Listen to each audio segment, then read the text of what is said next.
Bien, entonces empecemos con las actividades del día de hoy, ¿no? Tal como les había manifestado por el WhatsApp, teníamos más o menos una pauta organizada para desarrollar durante las 2 horas de hoy, ¿no? Y yo creo que la primera es fundamental, ¿no? Voy a proyectar para que entonces puedan observar. Me dicen por favor si se ve bien. Bien, Balmori. Buenas noches. Buenas noches con todos. Sí, doctor, se ve bien. Solo modo presentación. Se coloca el modo. Sí, voy a colocar el modo presentación para que se vea, por supuesto, mejor. Y entonces, pues, podamos desarrollar punto por punto. Y el primero, pues, es muy, muy importante, ¿no? Porque si bien es cierto, ¿no? Todo lo que nos va a llevar en esta primera clase y la siguiente tiene que ver con el ecosistema de las publicaciones científicas, dentro de las cuales están incluidas las revisiones narrativas y el tema que nos interesa, que son las revisiones sistemáticas. Hay como una cantidad de conceptos y de elementos que son muy importantes que deberíamos conocer antes de entrar un poco ya en lo que sería el ambiente de las revisiones sistemáticas. Entonces, entendiendo esos elementos, por supuesto, vamos a caer mejor en cuenta de lo que es una revisión de tipo sistemática, ¿no? Entonces digamos que serían como una especie de prerequisitos, entre comillas, ¿no? No necesariamente como tal, pero sí elementos que son buenos de conocer, ¿no? Sobre todo para aquellas personas que no tienen mucha experiencia en investigación o aquellos investigadores jóvenes que van empezando y que todavía no se han dado esos tropezones científicos por precisamente desconocer elementos importantes en lo que yo diría que son las normas no escritas en investigación.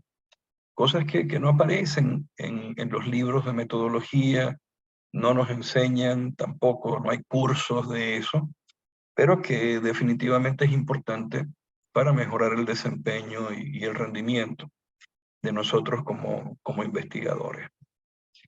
Eso por un lado, ¿no? Por el otro lado, debemos recordar que el curso, el diplomado, tiene un componente teórico y tiene un componente práctico. Recuerden que el componente teórico está conformado por estas clases, que los días viernes de 7 a 9 son clases sincrónicas, presenciales, pero a través de vía virtual. Como les había manifestado la semana pasada, no vamos a pasar lista ni nada de eso, sino que la entrada pues es voluntaria y estas clases se graban y se suben al aula virtual de manera de que ustedes las puedan ver de forma asincrónica en el caso de que no puedan asistir. Por ejemplo, tenemos 31 profesores en lista y estamos conectados en este momento pues 19, ¿no? Por diversos motivos, pues muchos profesores me han dicho que no pueden estar hoy, que han tenido problemas y no hay rollo, ¿no? Yo estaré montando la grabación hoy mismo en la noche, por ahí a eso de las 10 y media, hora de Colombia, 11 y media, hora de Venezuela, de manera pues de que los que quieran puedan revisarla de nuevo o puedan verla por primera vez mañana. Y así pues se enteran de todo lo que estuvimos discutiendo el día de hoy, ¿no? Esa es la parte teórica, donde también, por supuesto, hay algunos elementos que yo coloco o tareas, ¿no? Que yo coloco en el aula extendida, pero es muy importante la parte práctica, porque la parte práctica es la que nos va a ir llevando poco a poco a lograr esa competencia de realizar una revisión sistemática, escribir una revisión sistemática, y evidentemente pues vamos a hacer todo lo posible porque se publique, ¿no? Entonces, esta parte práctica implica que armemos equipos, porque, y les adelanto, ¿no? A diferencia de una revisión narrativa, que muy bien la puede hacer una sola persona. Una revisión sistemática no se debe hacer con una sola persona. De hecho, ni siquiera se debe hacer entre dos personas. Es más, no creo que sea una buena práctica hacerla entre 3 personas. Considero que el equipo mínimo para hacer una revisión sistemática son 4 personas, y de ahí en adelante todo suma. Que hayan 5, que hayan 6, que hayan 7, que hayan 8, más bien mejora los elementos logísticos por tener un buen equipo y un equipo suficiente para manejar todos los pasos que están, digamos que aceptados como una buena práctica dentro de la revisión sistemática. Entonces, una de las... ¿Se puede hacer una pregunta? Justo. Profe, ¿por qué entre 4 recomienda usted? Y porque, Mínimo. ajá, mínimo, porque, ajá, uno lo ponen en los doctorados a hacer revisiones sistemáticas a uno solito, y ahora me sorprende que usted le dice a uno, no, vamos entre 4. Es una muy buena pregunta, Henry, ¿no? Pero yo creo que te la están haciendo porque no saben qué es una revisión sistemática. Hay pasos, Henry, en la revisión sistemática que buscan evitar el sesgo de selección de artículos y sesgos de búsqueda. Y la única manera de lograr eso, o de intentar lograrlo, es mediante la búsqueda independiente. Si tú buscas solito, vas a trabajar solo en todos los pasos de la revisión sistemática y no vas a tener a alguien que intente ayudarte en el control de sesgo, tanto de selección como, evidentemente, de búsqueda. Y entonces, bueno, conseguiste lo que conseguiste y seleccionaste lo que seleccionaste, pero uno se puede equivocar. Uno puede dejar cosas por fuera, dependiendo de las ecuaciones de búsqueda que uno utilice para la búsqueda. De pronto, a tu criterio, tú puedes trabajar con PubMed, puedes trabajar con Scopus y puedes trabajar con ScienDirect. Y de pronto yo te digo, pero Henry, debiste haber buscado en WUS también. O de pronto, ¿no? Si lo que estás investigando tiene que ver con América Latina, hubiese sido interesante hacer unas búsquedas en español. Y entonces, precisamente ahí uno dice, ups, ¿verdad? ¿No? Pude haberlo hecho, pero no lo hice, ¿no? Y entonces es una buena práctica al realizar las búsquedas para las revisiones sistemáticas, hacer 2 equipos de búsqueda. En cada equipo podemos montar 2 personas y entonces 2 más 2 son 4. Igual ocurre al momento de hacer la selección y digamos que el control de calidad de los artículos que conseguimos en la búsqueda. Se pueden hacer 2 equipos de 2 personas y después que se hace en primer lugar la búsqueda y en segundo lugar la selección, discutir entre los 2 equipos por qué se hicieron ciertas estrategias, por qué se seleccionaron o no se seleccionaron ciertos papers y por qué se buscó de una forma y no de otra. En esos consensos, la revisión se enriquece y en esos consensos precisamente se controla por acción del otro grupo que uno tiene enfrente las formas en las cuales uno está haciendo la revisión. Entonces, como una sola persona, es muy difícil hacer una revisión sistemática bajo, digamos, los criterios de lo que serían las normas Prisma o el sistema Prisma para realizar revisiones sistemáticas, ¿no? Entonces, ese es un punto importante que vamos a ver en próximas clases. Cómo se arman los equipos y cómo se realiza el trabajo interno de una revisión sistemática. Porque mucha gente cree que la revisión sistemática es simplemente montarse en Scopus, hacer las ecuaciones de búsqueda, seleccionar lo que mejor uno cree y al final pues hacer ese cuadrito típico, ese organigrama típico de Prisma, donde observamos pues cuáles fueron los resultados de la búsqueda primaria, cuántos se seleccionaron, cuántos se analizaron, cuántos entraron, cuántos salieron y por qué salieron. No.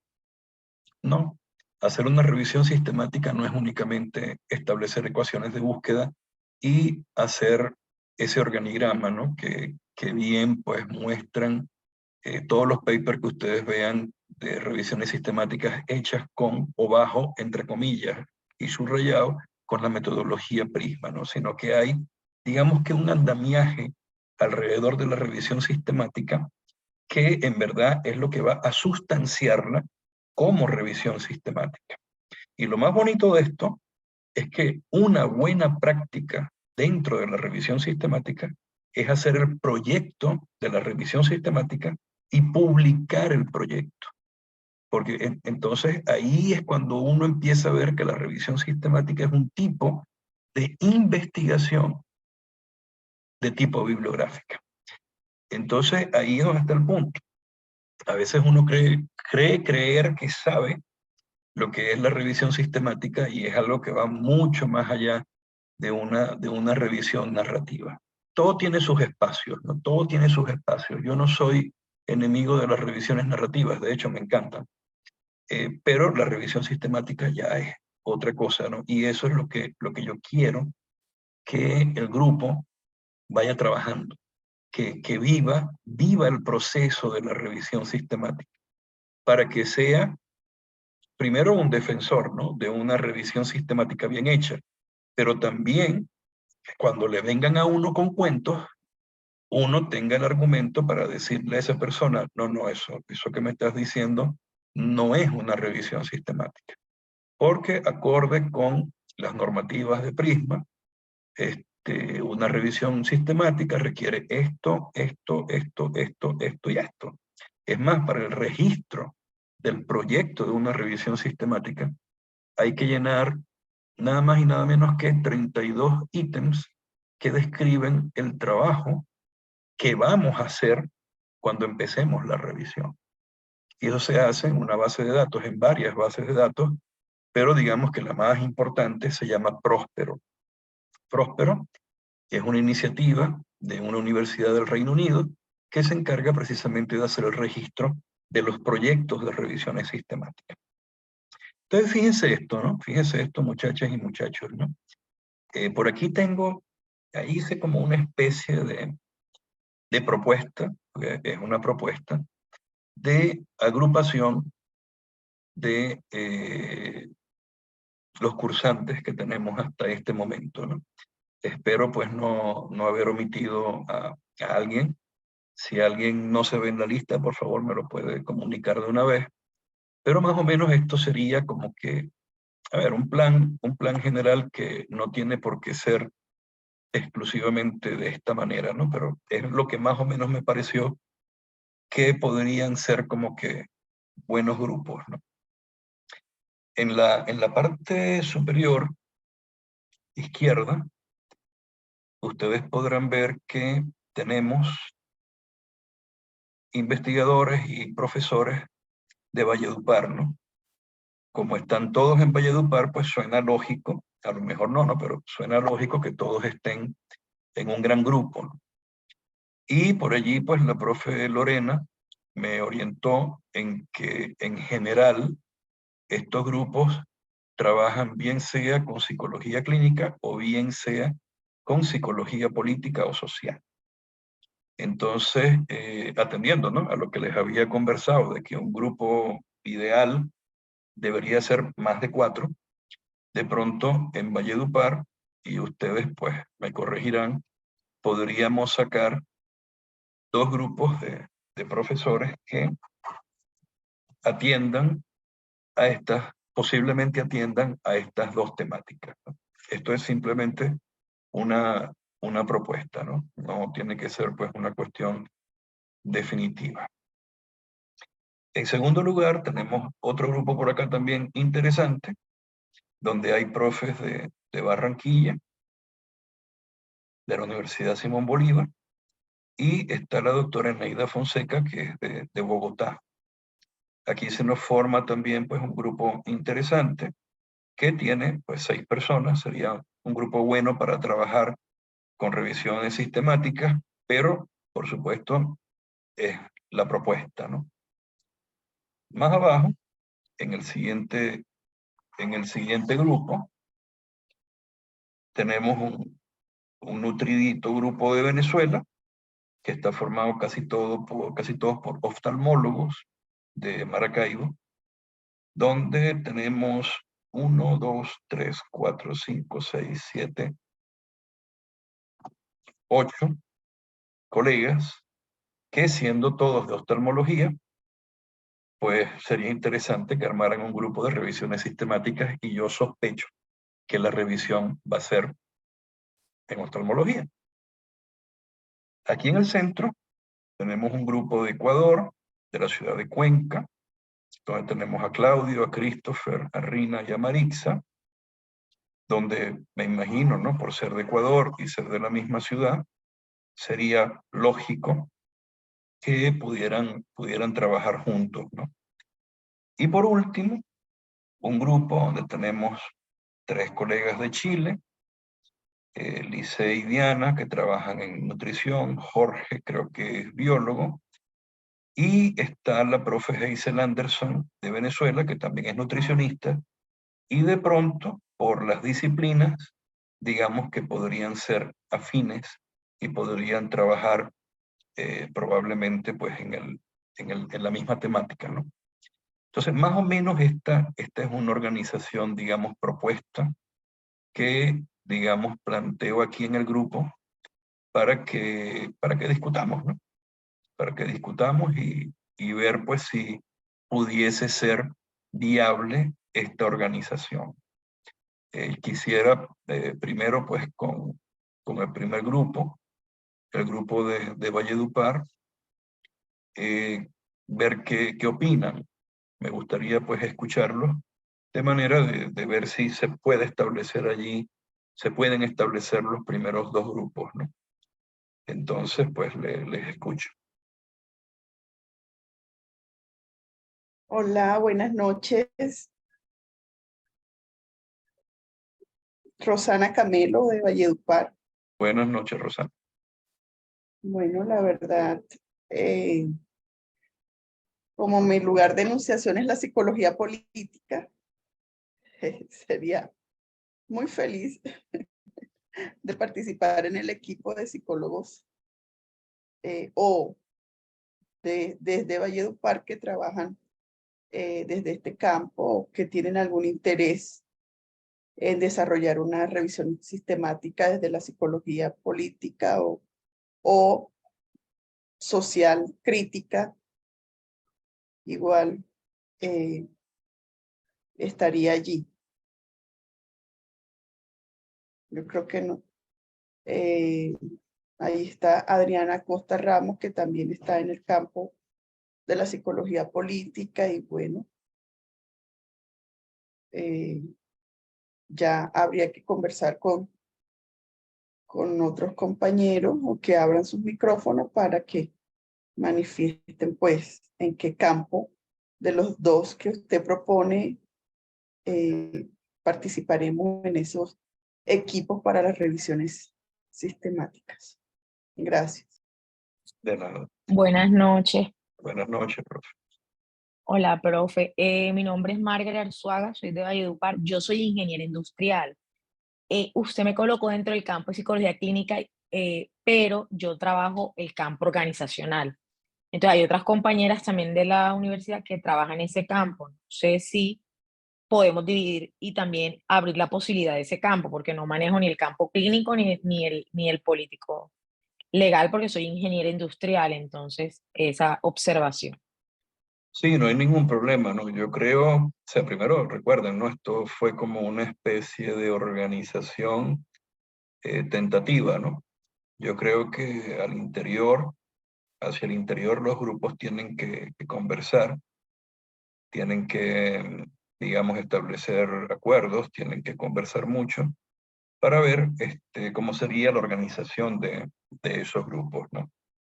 Entonces, pues lo vi por la cuestión de la cercanía, porque es importante, ¿no? Un grupo que esté cerca, que estén todos en la misma ciudad, que se puedan sentar, que puedan verse las caras, que puedan trabajar, que puedan revisar en una mesa los artículos de investigación, hacer las búsquedas es algo que le otorga mucha ventaja y mucha potencia a lo que sería la revisión sistemática, a hacer la revisión sistemática. Eso no quiere decir que no se pueda hacer a distancia, ¿no? Yo he hecho revisiones sistemáticas a distancia también, y tan lejos como un investigador en Estados Unidos, 2 en España y 1 en Asia, ¿no? Pero la interacción pues es muy buena, ¿no? Por allí Luz Karime levantó la mano. Luz Karime. Sí, hola doctor y cordial saludo a todos, buenas noches. Yo no tampoco asistí a la clase pasada y puedo trabajar con la profe Margaret, también soy psicóloga, pero enfocada al campo organizacional. Por acá creo que también veo por aquí a la profe Irina, también está en el campo organizacional, todo el tema de salud y seguridad en el trabajo, que vendría muy bien con el tema de Margaret, que es ingeniera, entonces pienso que las dos podemos estar trabajando, y también quien se quiera aunar a este campo desde la psicología organizacional, podemos estar trabajando también en tema.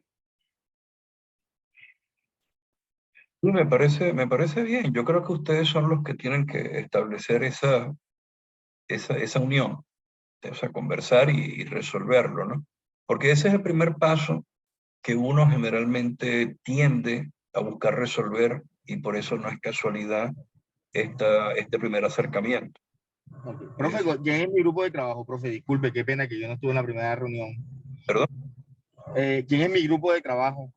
Bueno, Henry, tú estás allí con Mari Carmen, con la profe Yanerazo, con Ivonne Romero, con Marta Rodríguez de Venezuela. Ajá. Y con la profesora Eneida Fonseca de Bogotá. Por lo menos eso es tentativo, ¿no? Bien. Eso es Bueno, yo a la tentativo. profesora Yane, ni a la profesora Ivonne, ni a Mari Carmen, ninguna de las que la conozco. Ah, bueno, entonces es espectacular, ¿no? Porque así podés hacer nuevas relaciones en Barranquilla, ¿no? En Barranquilla, ok, listo, vale. No, yo creo que ese grupo está bastante bien, porque creo que tienen como intereses comunes. Eneida es neumonóloga y Marta también es neumonóloga. Entonces ahí podemos hacer algunas cosas pues interesantes. Lo que no quiero, y es otra cosa que pasa muy frecuentemente en revisiones sistemáticas, ¿no? A veces los equipos que se forman son de especialidades o de disciplinas afines, pero a veces no siempre ocurre así. Entonces yo he trabajado en revisiones sistemáticas en neumonología, en psicología, que de pronto se alejan un poco de mi marco de actuación clínica, que es la endocrinología. Pero a mí no me tiemblan las piernas a la hora de trabajar en una revisión sistemática que no está directamente relacionado con lo que yo hago. Porque al final privan, en la mayoría de los pasos, elementos de tipo técnico que uno evalúa. Entonces, por ejemplo, si un estudio está mal diseñado así sea de pediatría, de neumonología, de oftalmología, y eso lo pesca uno cuando analiza el estudio. Entonces, ese estudio va para afuera y no es de mi área. Entonces, hay muchas cosas, igual que las búsquedas. Las búsquedas se pueden hacer con palabras claves que se capturan, bien sea de un método primario formando nubes de palabras, o utilizando el mesh de PubMed, o utilizando palabras claves de uso común dentro de la disciplina. Entonces yo creo que ahí, pues, si bien uno quisiera que las disciplinas estuvieran perfectamente distribuidas, no siempre va a ocurrir así. Y a esto se le añade, por ejemplo, supongamos, ¿no?, que en psicología les invitan a hacer una revisión sistemática. Les invitan de Chile, Ecuador, a formar equipo. Y porque tienen experiencia en revisiones sistemáticas, ¿no? Pero el tema, por ejemplo, es tratamiento cognitivo-conductual de los trastornos de la alimentación. Entonces, no, es que yo no voy a participar porque yo soy de psicología social. Entonces pierden una oportunidad de hacer una revisión sistemática y pierden la oportunidad de publicar. Entonces, a veces uno tiene que ser un poquito también como que elástico a la hora, pues, de intentar estas participaciones. Entonces, fíjense cómo tenemos una ingeniera, inmediatamente se resolvió, ¿no? Yo trabajo en esta área, pum, pim, pam, hicimos el grupo. Eso es lo que más o menos siempre uno intenta promover en este tipo de equipos, ¿no? Sobre todo porque no van a estar solos, van a tener otras personas con las que van a interactuar y al final pues van a resolver, ¿no? Entonces, no sé si por aquí está la profe Lorena o alguien más de Valledupar como para intentar cerrar por allí un poquito. Oli. Aquí estoy, soy Liliana Silvera, también soy del grupo de Valledupar. Ajá. No tengo ninguna objeción con la propuesta que usted tiene, no tengo ningún problema para trabajar en el área de la psicología social o de la psicología clínica, aunque pues he estado fundamentalmente asociada a la psicología educativa. Son dos áreas que me parecen interesantes y en las que pienso que lo importante es aprender lo que dice usted, la técnica y el método y enriquecernos pues de esta experiencia investigativa. Perfecto. No sé si está por allí la profe Lorena, si está en sala, o alguien más de Valledupar. De todas maneras, yo les voy a pasar, evidentemente, ¿no? Bueno, yo creo que todas se conocen, ¿no? Yo creo que aquí todos, ¿no? Hola, hola. Les escucho. Buenas noches, doctor. Le habla Mayra Alejandra López de Valledupar. Saludos, Mayra. Y buenas noches para todos mis compañeros. La profe Lorena me escribió hace un momento que por favor la excusaran, pero se le presentó un inconveniente a última hora. Entonces, Lorena Kudris nos manda a decir esto, ¿no? Bueno, y en cuanto a la revisión, en cuanto al trabajo que se va a desarrollar, no tengo ningún inconveniente. Me inclino más hacia la psicología educativa y a la psicología clínica, pero nada, estoy abierta a aprender que de esto se trata y viendo pues el grupo de Valledupar, pues tengo la dicha de que, por ejemplo, la profesora Maite Subillaga fue mi profesora, eh, el profesor Mauricio Núñez es mi compañero, entonces no tengo ningún tipo de inconveniente de trabajar y pues más bien es una dicha trabajar con este equipo de trabajo tan maravilloso y que los conozco y que me han formado también. Entonces, no tengo inconveniente con esto. Sí, yo creo que pueden salir de allí sin problema dos grupos, ¿no? De manera pues de que tampoco, como el grupo es grande, son 11, entonces pues la idea es dividir entre dos, ¿no? Uno de 6 y uno de 5, a través pues de la identificación de los gustos, las preferencias, intentar respetar un poco eso y ver si podemos lograr la conformación de los dos grupos. Pero ya eso es algo que les dejo a ustedes a lo interno. Y muy bueno que se conozcan, muy bueno que creo que la mayoría son de la misma universidad. Y entonces pues eso ayuda mucho, ¿no? De todas maneras, pues yo les estaré enviando una lista de los correos electrónicos para que se puedan poner en contacto, puedan conversar y entonces puedan entablar pues ese diálogo necesario para poder generar los dos grupos de trabajo, ¿no? Yo creo que con el grupo de Valledupar yo creo que se pueden lograr pues cosas muy interesantes, al igual que con el resto de los grupos, ¿no? Pero yo creo que la gran fortaleza pues está en ese elemento de tener un grupo grande que se divida en dos y que al final puedan interactuar, ¿no? Van a estar como que menos solos a la hora pues de enfrentarse a hacer una revisión sistemática. No les voy a decir que es difícil, que es imposible, pero sí requiere un trabajo importante, ¿no? Requiere organizarse, requiere trabajar mucho y estar muy coordinados para lograr el objetivo, que es un muy buen producto para publicar. Creo que también el grupo de Neida, de Marta, de Henry, de Ivonne, de Janet, creo que ahí no va a haber ningún problema. La profe Janet se excusó también, que no podía venir el día de hoy por compromiso previo, pero se comprometió a que mañana pues va a revisarlo. Yo creo que Eneida pues conoce bien a Mari Carmen, Henry conoce a Ivonne, a Janet y a Mari Carmen, así que yo creo que no va a haber ningún problema. Habría pues que integrar a Marta, no sé si Marta está en sala. A ver, vamos a admitir a Virginia, que se está integrando. Buenas noches. Buenas noches. Sí, estoy en sala. Estoy de acuerdo, estoy dispuesta a trabajar con el equipo asignado. Soy la única de Venezuela, pero con todo gusto a aprender y a trabajar. Simplemente nos metamos con neumonología. Es muy probable porque la profe Janet es fisioterapeuta y ha trabajado en acondicionamiento cardiorrespiratorio. Eneida Qué también. bien. Eneida es neumonóloga también. Mari Carmen es pediatra y le encanta pues mucho pues la parte de asma y alergias, sobre todo alergias. Perfecto.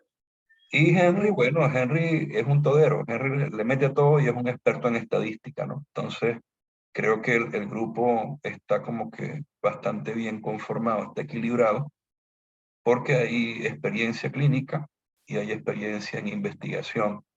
Ivonne es ingeniera de sistemas, es ingeniera, pero es experta en búsquedas, ¿no? Entonces yo creo que este equipo también creo que está equilibrado y creo que nos va a ir bastante bien. Yo creo que todos los grupos, en virtud de que conozco a la mayoría, tienen bastantes elementos de fortaleza que podemos aprovechar, ¿no? Entonces, yo creo que por aquí, este grupo también creo que está bastante bien ensamblado.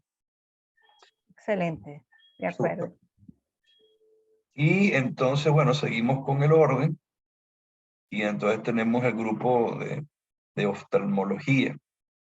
Ahí tenemos al doctor José Romero, al doctor Miguel Brito, a Víctor, a Samuel, a Virginia, que se acaba de conectar por aquí hace poco, a la doctora Lisette, a Rosa y a Mari Carmen Oliveros.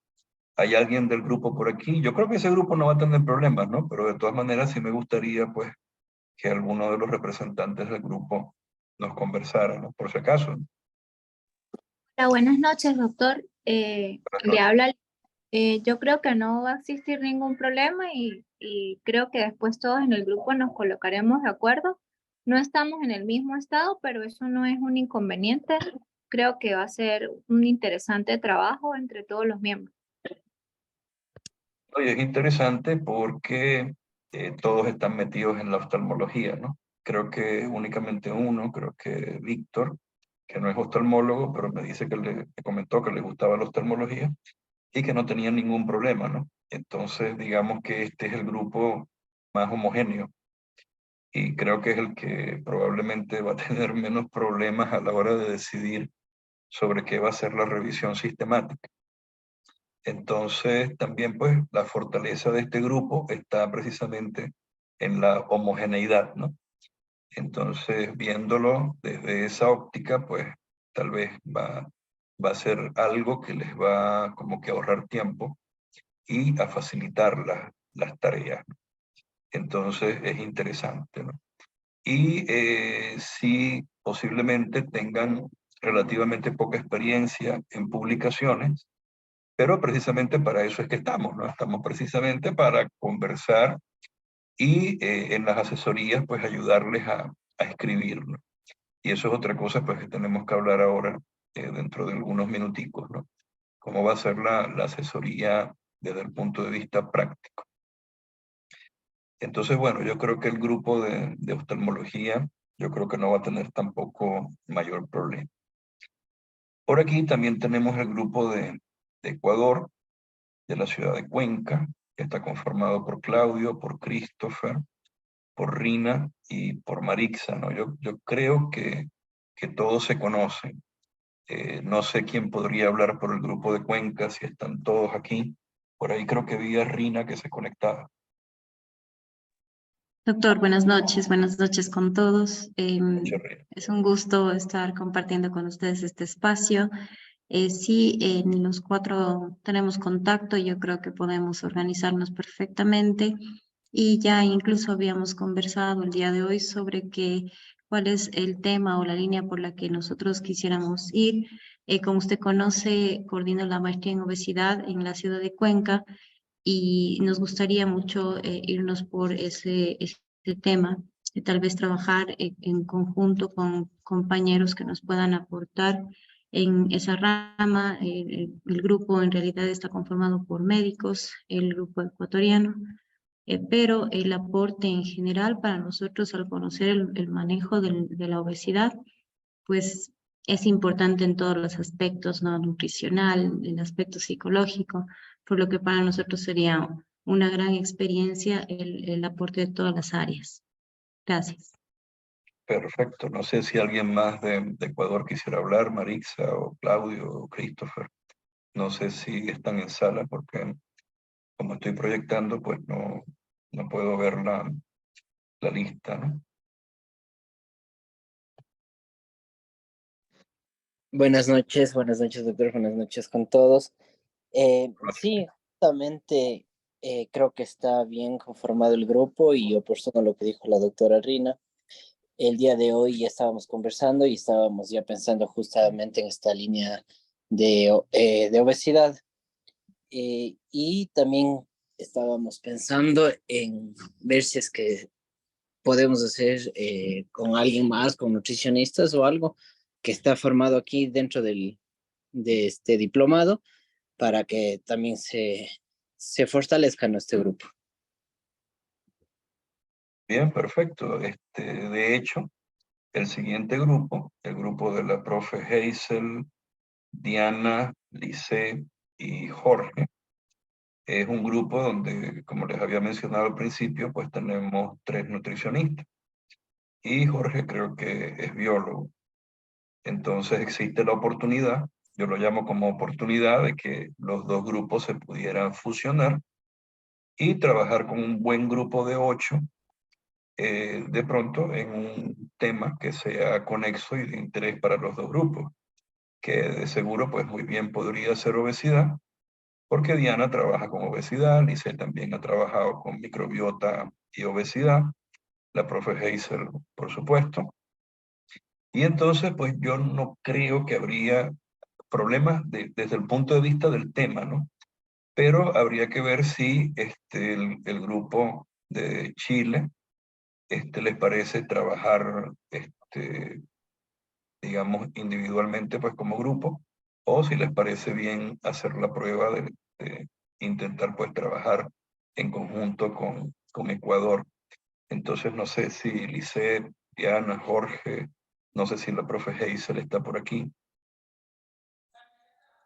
Buenas noches, Valmor, a todos. Muchas gracias por este espacio, como decía Rina, maravilloso. Estamos incluso muy contentos de que sí, de que evidentemente pues otros grupos estén interesados en el trabajo complementario con nuestra disciplina. Para nosotras es un honor, de hecho ya nos estamos conectando por WhatsApp, todas con Rina, Diana, estamos todos ya conectándonos, un honor trabajar igual con la profesora Hazel. Yo siento que a pesar de que pues, la mayoría del grupo estamos acá en Chile, es un grupo multinacional, estamos en Colombia, Venezuela. Obviamente la profesora Hazel está en Venezuela, para nosotros sería un honor trabajar con ella. Sí, evidentemente yo creo que el tema común es acá obesidad y estaría súper potente el equipo, complementarnos con médicos. Bueno, Jorge, tengo entendido que es biólogo, ya Diana nos dirá un poco más de eso, tiene su doctorado igual que la profesora Hazel, Diana también tiene su doctorado, y yo también estamos pues tratando de incursionar en una línea que maneje nutrición, sobre todo con el metabolismo de enfermedades crónicas, sobre todo endocrinopatías, ¿no? Pero obesidad es un tema muy común, potente para nosotros, y siento que podemos hacer un muy buen equipo. Así que Rina, Christopher, felices, Rina nos escribía yo, felices, y Diana igual, nosotros pues, estaríamos súper contentos. Lo que sí, Valmore, era preguntarte yo creo que no hay problema, ¿no? Parece que hemos visto en la literatura revisiones sistematizadas publicadas por, no sé, 4 autores o 6, más, ¿no? Podemos ser un equipo grande o tener subdivisiones de diversas variables y yo siento que no hay límite para nosotros.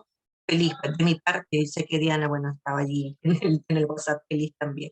No sé si Diana, me encantaría si Diana también tiene algo que comentar, se incorporó hace poco, pues hace bastante ya la presentación. Y está también Jorge, tengo entendido también. Clase, pero hola Lice, hola a todos. Adelante. Yo estoy ya llegando a la casa, perdón que me esté moviendo en el celular. Sí, encantados. Obesidad es un tema muy amplio, ¿cierto, Lice? Yo creo que tú estás de acuerdo con eso y los colegas de Ecuador. O sea, se pueden tomar temas súper amplios en obesidad. Entonces, es un tema donde se le puede dar cobertura. Yo puedo aplicar o brindar mi expertise como en biología celular o como más detalles de biología molecular, lo mismo que Jorge. Así que se le puede dar como varios prismas a esta revisión. Así es. Sí. Sí, la imaginación es el límite en esto, ¿no?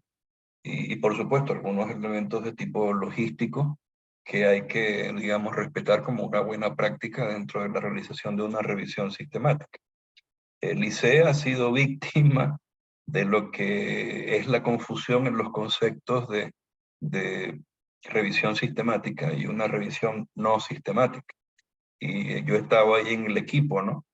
Y entonces, pues nos ha tocado tragar fuerte, pues cuando ocurren algunas prácticas editoriales, de eso vamos a hablar ahora un rato, de cómo, a ver, la tendencia es a que los editores de revistas científicas cada día pidan más revisiones sistemáticas y pidan menos o acepten menos las revisiones narrativas. Esto tiene, por supuesto, muchos elementos que uno podría interpretar. Primero, las revisiones sistemáticas son en teoría más objetivas que las revisiones no sistemáticas. Ya vamos a ver en su momento por qué. Pero esto no quiere decir que una revisión narrativa no tenga valor o no pueda ser buena o uno pudiese hablar de que el sesgo al que puede someterse una revisión narrativa pueda poner en peligro la objetividad y la calidad de la revisión. Eso depende. Yo he visto revisiones narrativas excelentes, muy buenas, y he visto revisiones sistemáticas muy malas. Y revisiones sistemáticas con uno o con dos autores, ¿no? Entonces, evidentemente, ya se deben imaginar por dónde viene que una revisión sistemática no sea buena. Y precisamente el hecho de que una revisión tenga como nombre una revisión sistemática no quiere decir que en verdad sea sistemática y que haya cumplido con las buenas prácticas de realizar ese tipo de revisión.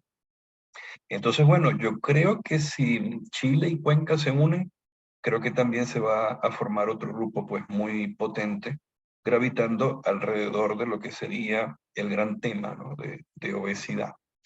Entonces, si lo vemos, ¿no? Como lo tenemos en la actualidad, si analizamos ese panorama, tendríamos muy probablemente dos grupos en Valledupar, un grupo que sería Barranquilla, Bogotá, Venezuela, el otro grupo de oftalmología, y el último grupo pues sería el grupo de Cuenca, Chile, Venezuela, ¿no? Entonces tendríamos 1, 2, 3, 4, 5 grupos y tendríamos entonces 5 posibles revisiones sistemáticas. 5 posibles revisiones de tipo sistemática. Ahora, ¿no? Como les había dicho, estas revisiones sistemáticas son parte del trabajo práctico. Esto quiero que lo tengan pues muy presente. Y por supuesto ese trabajo práctico es el más importante. Estamos hablando de que eso es el 80% de lo que llamamos nota, de lo que nosotros llamamos nota. Pero como la mayoría de los que me conocen sabe que yo no soy persecutorio, entonces simplemente lo hago por una cuestión, digamos que académica. La parte teórica, pues es lo que está conformado por estas clases, más las actividades que están en aula, que serían el otro 20%. Evidentemente, pues lo más importante a la hora de hacer una revisión sistemática es el elemento práctico, es decir, lograr esa revisión sistemática que quede perfecta, bien bonita y que sea perfectamente publicable. Ahora, ese elemento práctico implica, evidentemente, asesoría. Porque nadie, por ahí entró la profe Heisel, porque nadie aprende solo a hacer una buena revisión sistemática. Siempre la ayuda nunca está de más, ¿no? Entonces, este elemento de asesoría implica que mi persona, profe Balmore, les va a asesorar también semanalmente cómo van en esos elementos prácticos. Y le podemos dedicar una horita a la semana para revisar los avances y todos los problemas a los cuales se han enfrentado en ese proceso de levantar, en primer lugar, el proyecto y, en segundo lugar, ya la revisión sistemática. ¿Ok?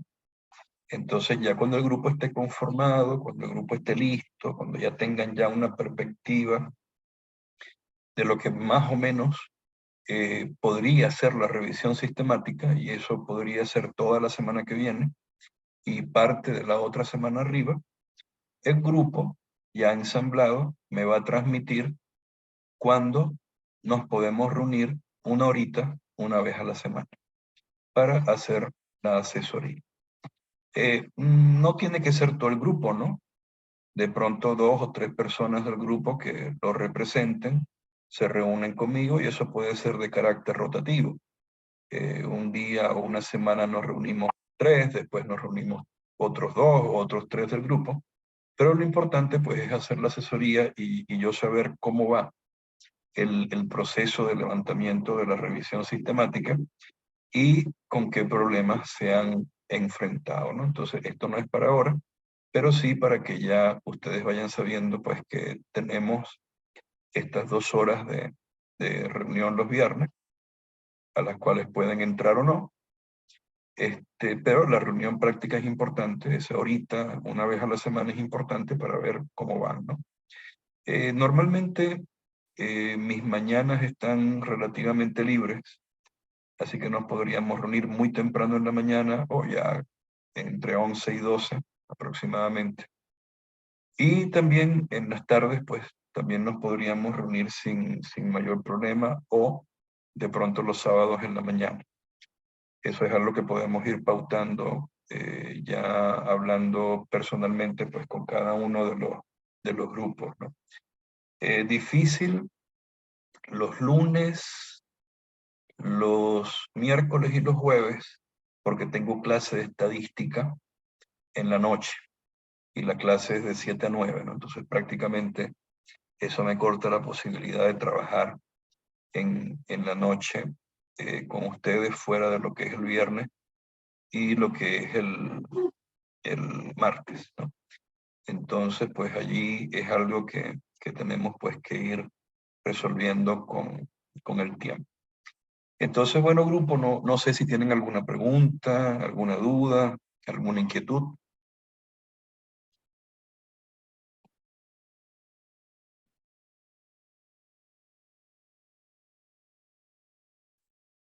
Como que no. Entonces, bueno. No, yo sí tengo, Balmore, perdón, pero es que se me estaba activando. Es solamente como un comentario, como más bien como una pregunta como que va a largo plazo. Cuando uno hace trabajos con diferentes personas, que eso nos ha pasado con Lice, y ya con Lice estamos más homogenizados. El estilo de redacción pesa mucho, Balmore, o sea, la forma como yo escribo se nota mucho en un texto. ¿Cómo se homogeniza eso? Porque cada uno tiene una forma como de escribir propia, que se nota al final en un texto y a veces se ve como parcheado, como este pedazo se nota que lo escribió alguien diferente y empieza como otro tipo de redacción. Eso yo creo que va a ser un reto que nosotros vamos a tener que enfrentar. Allí hay 2 cosas, ¿no? Fundamentalmente, ¿no? La primera, evidentemente, el trabajo en grupo. Y la segunda, ir conociendo cómo es el lenguaje escrito de la revisión sistemática, que es muy diferente al de la revisión narrativa. Mientras que la revisión narrativa te permite ser muy artístico, ¿no? Te permite ir muy bonito. En general, la revisión sistemática va al grano en lo que se consiguió. Es hasta cierto punto, y yo lo he visto en algunas revisiones sistemáticas, hasta cierto punto es medio robótica, en el sentido de que se busca responder la pregunta de investigación. Entonces, no hay como que elasticidad para uno inventar mucho en formas literarias, elegantes, o excesivamente, diría yo que elegantes, ¿no? O hiperbólicas incluso, sino que hay que ir al grano en la presentación de los resultados, ¿no? Y la metodología, también hay que ir al grano en la descripción de la metodología. Y eso se van a ir dando cuenta en la medida en que vamos desarrollando cada una de las partes que forman parte de la revisión sistemática, valga la redundancia, ¿no? Entonces yo les diría que no se preocupen mucho. Yo creo que en este momento tal vez la preocupación más importante debe ser la tarea 1, que en verdad no es una tarea, es algo como un prerequisito que tienen que hacer para que esto camine bien. ¿Cuáles son estas cosas, no? Hacer un buen frame, hacer un marco en el cual se elija el equipo y el equipo se intente entender, en el sentido de dialogar, discutir, ponerse de acuerdo en el posible tema de la revisión sistemática, investigar la viabilidad de ese tema y caracterizar y enmarcar los elementos más importantes en los cuales va a gravitar esa revisión sistemática. Entonces, esos 3 elementos, yo creo que 3, 4 elementos son los más importantes, ¿no? Pero yo creo que quizás el súper importante es que el grupo se reúna, que hagan su videoconferencia o que se reúnan en persona para conocerse, para hablar, en qué han trabajado, qué estamos haciendo, porque en la medida en que el grupo se consolide y el grupo se cohesione, evidentemente van a trabajar mucho mejor. Y obvio, ¿no? En cada grupo van a haber diferentes experiencias y van a haber diferentes estilos de escribir o incluso ningún estilo, ¿no? Porque a lo mejor en el grupo va a haber algún integrante que no tiene experiencia o tiene poca experiencia a la hora de redactar textos científicos. Entonces, en ese punto, hay que también trabajar elementos, digamos, de didáctica, de comprensión, de ayuda, de soporte entre los integrantes del grupo. Por supuesto, en aquellos grupos donde hay mucha menor experiencia en comparación con otros, ahí yo voy a estar también, ¿no? O sea, no vayan a creer que yo los voy a dejar solos en esta empresa, ¿no? En esta empresa que implica escribir, sobre todo aquellos que tienen poca experiencia. Yo voy a estar allí y si hay que dedicarle no una, sino 1 hora y media o 2 horas y empezar a trabajar esa parte, pues se trabaja. O sea, no va a haber ningún problema en eso, ¿no? No van a quedar solos. Y generalmente, pues cuando yo reviso una revisión o reviso un texto científico, pues lo corrijo bastante, ¿no? Y les coloco el porqué, y les hago los cambios, y los ayudo en ese sentido, ¿no? Así que por allí no hay problema, no se preocupen mucho por eso. Por ahí creo que hay 2 profes que levantaron la mano.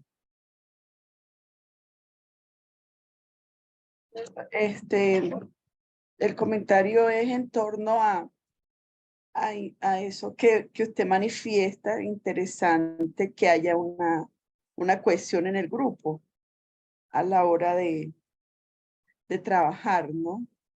Que hayan esos encuentros humanos y académicos. Claro.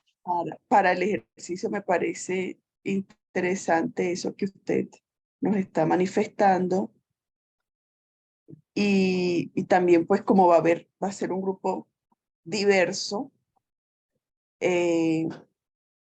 también me parece interesante el tema que a la hora de escribir, pues nosotros vamos a escribir sobre lo que ya han investigado.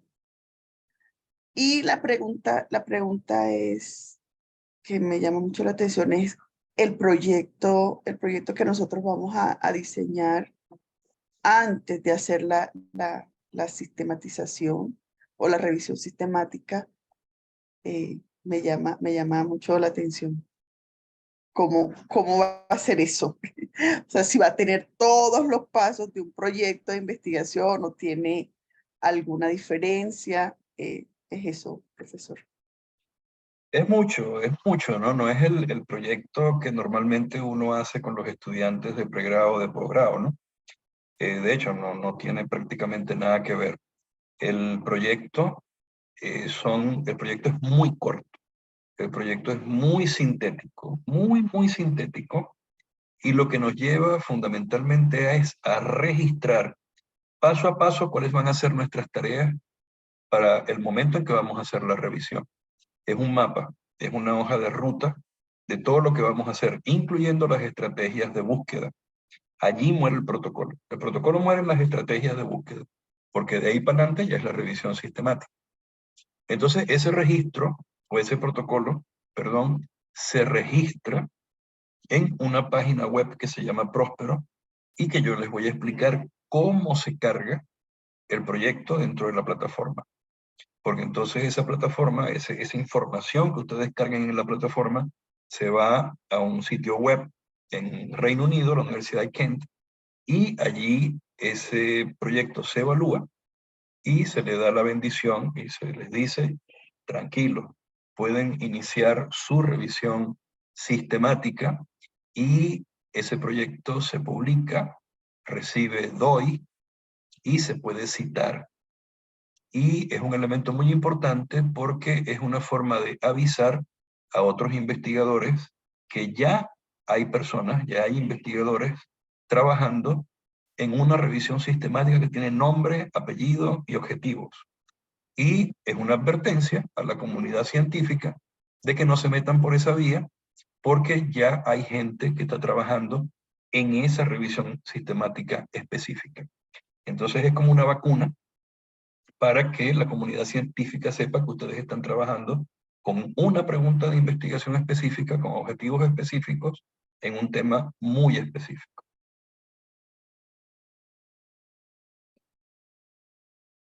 ¿Alguna otra pregunta? No, todo claro con el parte. Yo tenía una duda pequeñita con respecto a lo que comentas de la plataforma Próspero para poder indexarla o agregar digamos, la revisión sistematizada. Te pregunto si es sobre mira, hoy conversando con unos colegas, claro, estaban conversando también sobre Próspero, y una de esas personas comentó que una vez que tú haces la revisión sistematizada y la anexas y la Próspero te la evalúa y te da el checklist de que está todo bien, incluso después que tú la publicas todo, posiblemente tú puedes seguir, aún después de la publicación ya realizada, tú podrías incursionar nuevamente con nuevos datos en ese mismo tema y agregar a la plataforma más información como para enriquecer tu tema o el tema del equipo, y de allí puedes ir a otra publicación. Sí me explico, con incluso las mismas variables, ¿no? O sea, obviamente si se va a enriquecer, evidentemente algo novedoso o distinto, no sé, u otra variable será agregada, no sé cómo, pero él explicaba de que para él era una nueva, de hecho para mí cuando lo dijo hoy, oye, qué bien, o sea, no sabía tampoco eso. De hecho, promocionamos tu diplomado el día de hoy con esos colegas, porque todos estamos interesados en, es que de verdad es una necesidad, si no sabemos hacer revisiones sistematizadas, no. Cuando Henry hablaba al principio decía, claro, lo que pasa es que no tenemos la información. Nos pasó a nosotros con una editorial, es verdad lo que lo que tú comentabas, no tenemos la información real. Entonces, si me podrías explicar un poquito lo de Próspero y si se agregan esos datos, ¿cómo queda eso? Sí, vamos a explicarlo todo, ¿no? Para que quede ese elemento, ese punto claro, ¿no? El primer punto, a ver, yo creo que es la cuestión de la necesidad de por qué aprender revisiones sistemáticas. Hay una necesidad, pero esa necesidad tiene diferentes niveles o diferentes aristas que uno podría analizar. ¿Para qué hace uno una revisión sistemática? Eso lo vamos a ver en profundidad, pero valga la pregunta para tocar el tema y adelantarlo un poquito. Bueno, uno puede hacer una revisión sistemática dentro del ámbito de una tesis, como en el caso de Henry. A Henry le mandaron a hacer una revisión sistemática porque está haciendo su doctorado y le dijeron, bueno, búscate este tema y hazme una revisión sistemática. Pero probablemente, no sé, Henry me podría corregir, si la revisión sistemática fue dentro del ámbito de la investigación bibliográfica que uno hace para desarrollar los elementos y los aspectos teóricos de la tesis que son necesarios, o si fue un mandato de hacer una revisión sistemática fuera de lo que sería el ámbito de la tesis, y es lo que sería una revisión sistemática per se, con todos los elementos de la ley para publicar. Son, fíjense, dos ámbitos distintos, ¿no? Uno, para sustentar mis elementos teóricos de la tesis, el otro para publicarla. Pero el hecho de que yo haga una revisión sistemática para mi tesis no quiere decir que no la haga como se debe hacer una revisión sistemática. Esto quiere decir dentro del ámbito del trabajo de un equipo. A uno lo acostumbran a trabajar solo en la tesis, ¿no? Pero no quiere decir que tenga uno que obligatoriamente trabajar solo. Me explico, yo tengo alumnos de semilleros, tengo estudiantes de maestría, tengo estudiantes de pregrado, con los cuales yo puedo armar equipo y puedo trabajar muy bien esos aspectos teóricos de mi tesis doctoral. De hecho, lo hicimos, ¿no?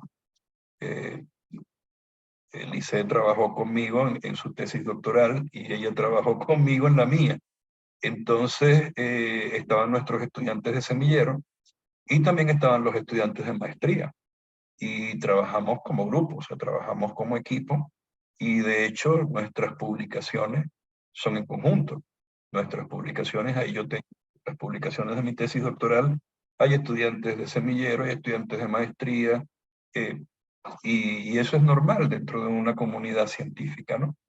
Y esas son cosas que tenemos que fortalecer. Ahora, ¿no?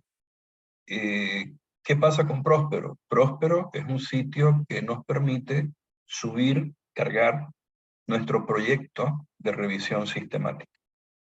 Cuando uno envía Próspero, uno cierra el proyecto, o sea, se envía, y Próspero lo que va a analizar es lo que se envió. Ahora, recuerden que las revisiones sistemáticas, con el tiempo, van envejeciendo.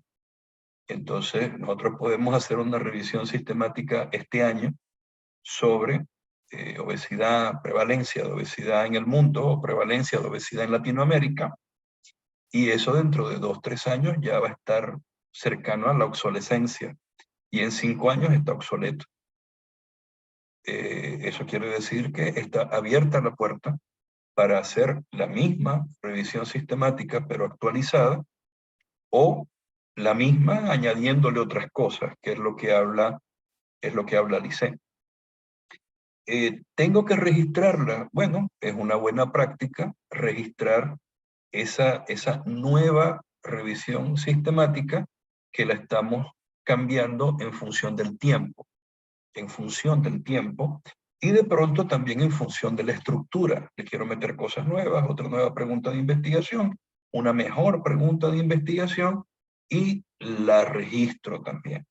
Entonces, eso no hay ningún problema. Uno puede volver a registrar la revisión sistemática. De hecho, si uno consigue en Próspero, y vamos a hacer una mini práctica con Próspero, y vamos a buscar dentro de la base de datos de Próspero para ver si La revisión sistemática que yo quiero hacer ya la está haciendo alguien en Próspero. ¿Y qué tal si alguien la está haciendo con el mismo tema, la misma pregunta de investigación? Bueno, muy sencillo. Cambiamos la pregunta de investigación, modificamos la pregunta de investigación, nos mantenemos dentro del mismo tema, pero no quiere decir que no podamos hacer una mejor o más profunda pregunta de investigación que podamos resolver con la revisión sistemática. Entonces, todas estas cosas las vamos a ir viendo poco a poco, ¿no? Y son cosas que se presentan, así como se le presentó al ICE en una conversación con colegas, y los colegas le dijeron, ve, estamos haciendo esto, tenemos una revisión sistemática vieja, y ahora vamos a registrar una nueva, porque ya pasaron 4 años, y entonces queremos volver a ver qué ha pasado con el nuevo conocimiento que se ha generado en relación con nuestra primera pregunta de investigación, y eso es algo perfectamente plausible. Ahora, eso es cuando uno hace una revisión sistemática porque quiere hacerla en el sentido de sistematizar toda la investigación que se ha hecho en esa área para responder una pregunta de investigación en esa área. Pero hay gente que no hace la revisión sistemática para eso. No necesariamente pues tiene que ser por el amor a Sofía, el amor a investigar, sino que hay personas que lo hacen también porque recibimos presiones dentro del sistema académico. A nosotros los investigadores nos piden publicar, y a veces nos piden publicar sin tener presupuesto. Y entonces una revisión sistemática puede ser salvadora al momento pues de yo necesitar una publicación porque me la piden de la escuela, de la facultad, de la universidad o del Sistema Nacional de Ciencia y Tecnología, y puedo resolver esa necesidad haciendo la revisión sistemática. Y en todo tiempo nosotros estamos bajo esas presiones. Estamos bajo esas presiones. Y a veces, pues trabajando en equipo, podemos resolver muchas veces esos problemas a través de la realización de la revisión sistemática, porque lo que requerimos es la computadora, acceso a las bases de datos, una buena pregunta de investigación y un equipo que nos respalde. Entonces, en la actualidad, no es un secreto que los editores les encanta, o sea, les gusta, en muchas revistas te aceptan rápidamente un paper, un manuscrito de una revisión sistemática bien hecha. Entonces, no es nada criticable que un investigador quiera resolver un problema puntual en su producción científica a través de una revisión sistemática de la literatura. Entonces, mata 2 pájaros de un solo tiro, ¿no? Resuelve su problema de índole académico, pero también pues resuelve un problema de conocimiento, ¿no? De sistematización de ese conocimiento. No sé si tienen alguna otra pregunta. Isabel. No, me quedó muy claro. Gracias. También la revisión sistemática sirve para otra cosa. Ya te voy a dar la palabra, Neida. También la revisión sistemática sirve para otra cosa.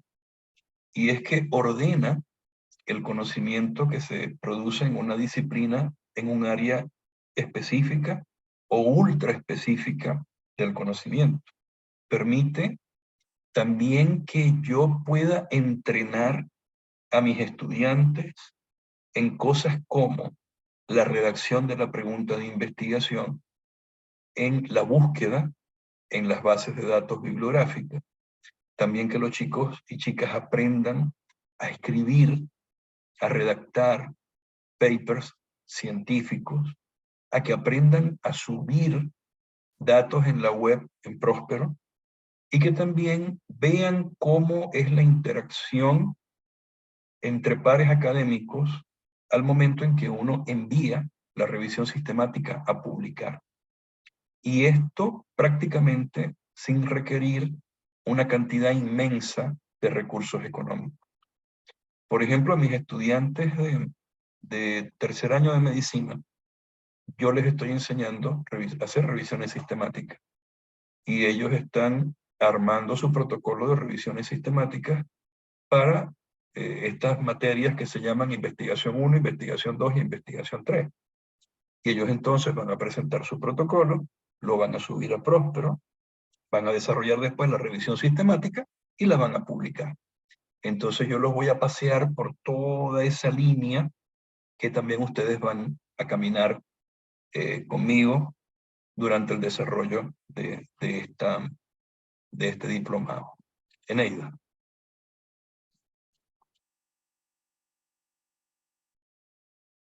Profesor, la pregunta que yo iba a hacer era ¿cómo vamos a hacer para encontrarnos con las personas que ya están asignadas para hacer grupo? Porque siempre es interesante que ya nos vayamos conociendo, hablando de cosas que nos interesan, en las cuales podríamos trabajar. Bueno, yo me voy a encargar de eso, ¿no? Yo voy a ayudarlos a los que no se conocen a ensamblar los grupos, ¿no? Yo me voy a encargar de que nos reunamos fuera de estas 2 horas, ¿verdad? Nos reunimos yo les voy a servir de vínculo, hacemos una videollamada, una videoreunión, y entonces me encargo de presentarlos para que todos se conozcan, compartan los correos electrónicos, compartan los teléfonos, se puede hacer un subgrupo de WhatsApp, y entonces empiecen pues con la interacción. De todas maneras, Eneida, la interacción de pronto no es para mañana ni para pasado mañana, ¿no? Sino que en el transcurso pues de la semana que viene vamos estableciendo esas reuniones, esos vínculos, para que vayan conversando, ¿no? Y no se preocupen, yo voy a servirles de vinculación y de nexo para que ustedes puedan pues hacer esas necesarias interacciones para hacer una revisión de tipo sistemática. Gracias, profesor. De nada, Neida. Vas a ver que les va a ir súper bien. Es más, yo estoy casi seguro que ese paper va a ser de neumatología. Ojalá. Fíjense lo que está en la diapositiva, ¿no? Y yo creo que este es el segundo elemento que deben más o menos ir pensándose como grupo. Habíamos hablado de este primer elemento, ¿no? Dialogar, discutir, ponerse de acuerdo, investigar la viabilidad, un posible tema, algo que ustedes puedan saber en qué se va a trabajar, ¿no? Y generalmente vamos de lo más general a lo más específico. ¿En qué gran área del conocimiento vamos a trabajar? Ponerse de acuerdo en eso. ¿Qué gran área vamos a trabajar? Después, ¿cuál es la subárea del conocimiento? Y si es posible, la subárea del conocimiento. Recuerden que el conocimiento científico, una de las 15 características del conocimiento científico que, ¿no? Armó el maestro Mario Bunge, uno de esos elementos se llama la especialización. El conocimiento científico es especializado. Y generalmente, pues, no es infrecuente ver que grandes áreas del conocimiento se dividen en áreas más pequeñas que al final se terminan dividiendo en áreas todavía más pequeñitas, ¿no? Y eso es una de las cosas que yo quisiera que en estas conversaciones que van a entablar la semana que viene, vayan entonces definiendo cuál es la gran área del conocimiento en la que van a trabajar, cuál es la subárea y cuál es el dominio de interés, que podría ser la subárea, si ustedes le quieren llamar así, ¿no? En el caso, pues, de los profes que ya han manifestado la cuestión de la obesidad, por ejemplo, la gran área del conocimiento son las ciencias médicas, la subárea es la endocrinología, la subárea es obesidad, y de pronto puede haber un área todavía más específica, por ejemplo, control del apetito, o podría ser, por ejemplo, tratamiento farmacológico de la obesidad, etcétera, ¿no? ¿Qué sería ya como que el tema específico que se va a estudiar? Entonces yo les dejo aquí, por ejemplo, algo que yo haría siendo el que va a realizar la revisión sistemática. Por ejemplo, ¿no? En mi caso, la gran área es el área de las ciencias de la salud o las ciencias médicas. bajo un nivel más, medicina interna o endocrinología.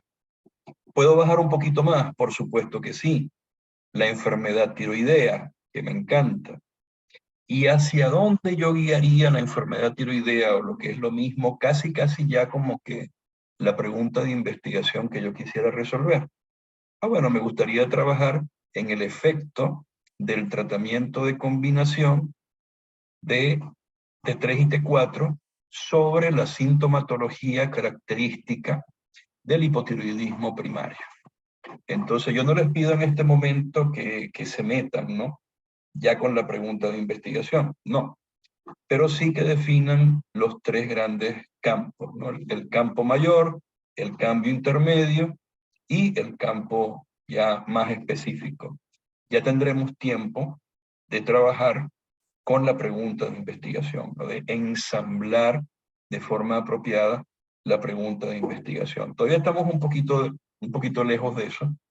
Entonces, pues ahí lo que yo les pido es que definan por lo menos las áreas de trabajo. ¿Alguna pregunta? ¿Alguna duda? ¿Alguna inquietud?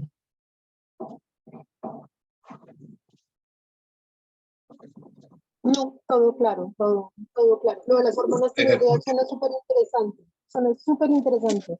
Esa hormona tiroidea es bien bonita de cómo se regula. Doctor, buenas noches. Tal vez con las compañeras de Chile con las que quisiéramos trabajar, nosotros propusimos el tema de la obesidad y habíamos conversado con los compañeros que sí, de hecho, vemos la pertinencia enfocarnos en el aspecto molecular. Yo creo que tal vez podría salir, doctora Alice, un tema en donde se enfoque algún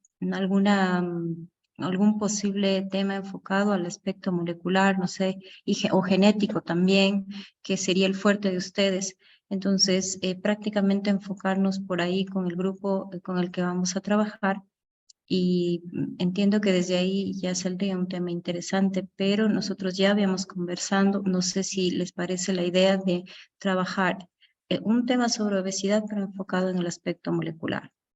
Sea tal vez el aspecto genético, no sé, se me ocurre también hormonas involucradas con los comportamientos alimenticios, leptina, grelina, que tal vez podrían ser parte del tema que nos interesaría en obesidad. Maravilloso, Rina. Bueno, el tema hormonal, las incretinas nos encantaría, al menos a mí, y con lo que decías con respecto a la parte molecular, bueno, allí Diana con Jorge llevan la bandera, ¿no? Su doctorado está más enfocado en ciencias moleculares. Y ahí ella nos podrá decir ahora, pero yo feliz con todo el tema hormonal. De hecho, un poco más de mi expertise va más bien a todo eso, esa vía de la insulina o índice glicémico, incretinas. Hemos publicado con Balmore y con Diana, sobre todo GLP-1, todo lo que tiene que ver con incretinas asociado al tema de apetito, saciedad, o su relación con el efecto en la modificación de la microbiota, no solo en el obeso, en el diabético también, sobre todo tipo 2, es un tema que a mí me apasiona. Y yo creo que, bueno, Diana ha estado colaborando con nosotros, igual Balmore, o nosotros con ella, con Diana. Y para nosotros un honor con la profesora Hazel, que creo que ahora la veo conectada y no sabe quizás todavía que la estamos involucrando en un equipo entre Chile, Colombia, Venezuela. Y bueno, ustedes como parte de un equipo patente en Ecuador, ¿no? Entonces, ojalá la profesora Hazel desee participar con nosotros, imagínate. Sí, pero no sé si sería un gusto para nosotros trabajar con la profesora Hazel. Sí, un honor. Claro. No sé si le estamos interrumpiendo mucho a Balmore, pero solo decir esto, Balmore, permítenos decirlo. La profesora Hazel fue mi profesora de pregrado, Bueno, Balmore también, yo creo que Balmore me dio clases de, no sé, estadística, de todo, o sea, fueron mentores, para mí son aún. Y para nosotros un honor. Ojalá la profesora Hazel también pueda y quiera participar. Y Diana lleva la bandera en todo lo que es esa. Es más, es como un equipo muy translacional, ¿no? O sea, cómo hacer ciencia desde lo molecular. Y aquí Diana con Jorge lideran esa parte, esa área, enfocándonos, y mucho más a ella que tiene mucha más expertise en lo que es la parte molecular de obesidad. Entonces no sé qué nos quisiera decir Diana y la profesora Hazel. La doctora Hazel, no sé si Valmore tendrá tiempo para esto porque estamos interrumpiendo. Sí, Rina, ¿cierto? Rina, la doctora Rina. Lo podemos abordar, claro, desde las cascadas de señalización celular, y perdón con los otros grupos, pero yo creo que también puede ser transversal. Inflamación es como una piedra angular para cualquier enfermedad. O sea, como que la inflamación finalmente es la causante de la patología, y en obesidad influye muchísimo. Entonces, sí o sí vamos a terminar en inflamación en las cascadas de señalización celular que se producen durante la inflamación, o como molécula proinflamatoria o como antiinflamatoria. Entonces, ese es un tema que está de moda porque es la piedra angular de toda la patología que está alrededor de la obesidad. Eso como comentario nomás. Y claro, encantado de trabajar con el grupo de Ecuador, porque está acá al lado mío, porque ellos somos esposos, por eso estamos conectados uno acá, los dos con él. Jorge, que es el biólogo, también encantado de colaborar con el grupo de Ecuador. Gracias, doctora, igualmente. Bueno, ¿me escuchan? Sí, perfecto, profe. Buenas noches, profesor Valmore. Buenas noches. Sí, en realidad llegué un poquito tarde porque estaba en una actividad, pero me parece muy interesante el tema y pues pueden contar conmigo. Espero trabajar arduamente con ustedes y sería una gran experiencia. Qué linda, profe, gracias. Dios la bendiga. Gracias, doctora. Sí, esta interacción que acabamos de tener, ¿no?, es lo que uno desea al momento de hacer las discusiones primarias para la decisión, ¿no?, la toma de decisión al final, de cuál podría ser la revisión sistemática. Pero les digo algo, o sea, cuidado, porque hay un punto importante en esto, ¿no? Recuerden que no es una revisión narrativa, sino que es una revisión sistemática, y por lo tanto, depende de otros elementos más allá de lo que normalmente uno considera en una revisión narrativa. En la revisión narrativa prácticamente uno lo que tiene es que ponerse de acuerdo con qué es lo que se va a redactar. Y si alguien ha hecho una, no me importa mucho. Si alguien ha tomado el tema, y de seguro lo ha tomado y lo ha desarrollado, a mí tampoco me importa mucho, yo hago mi revisión narrativa y listo.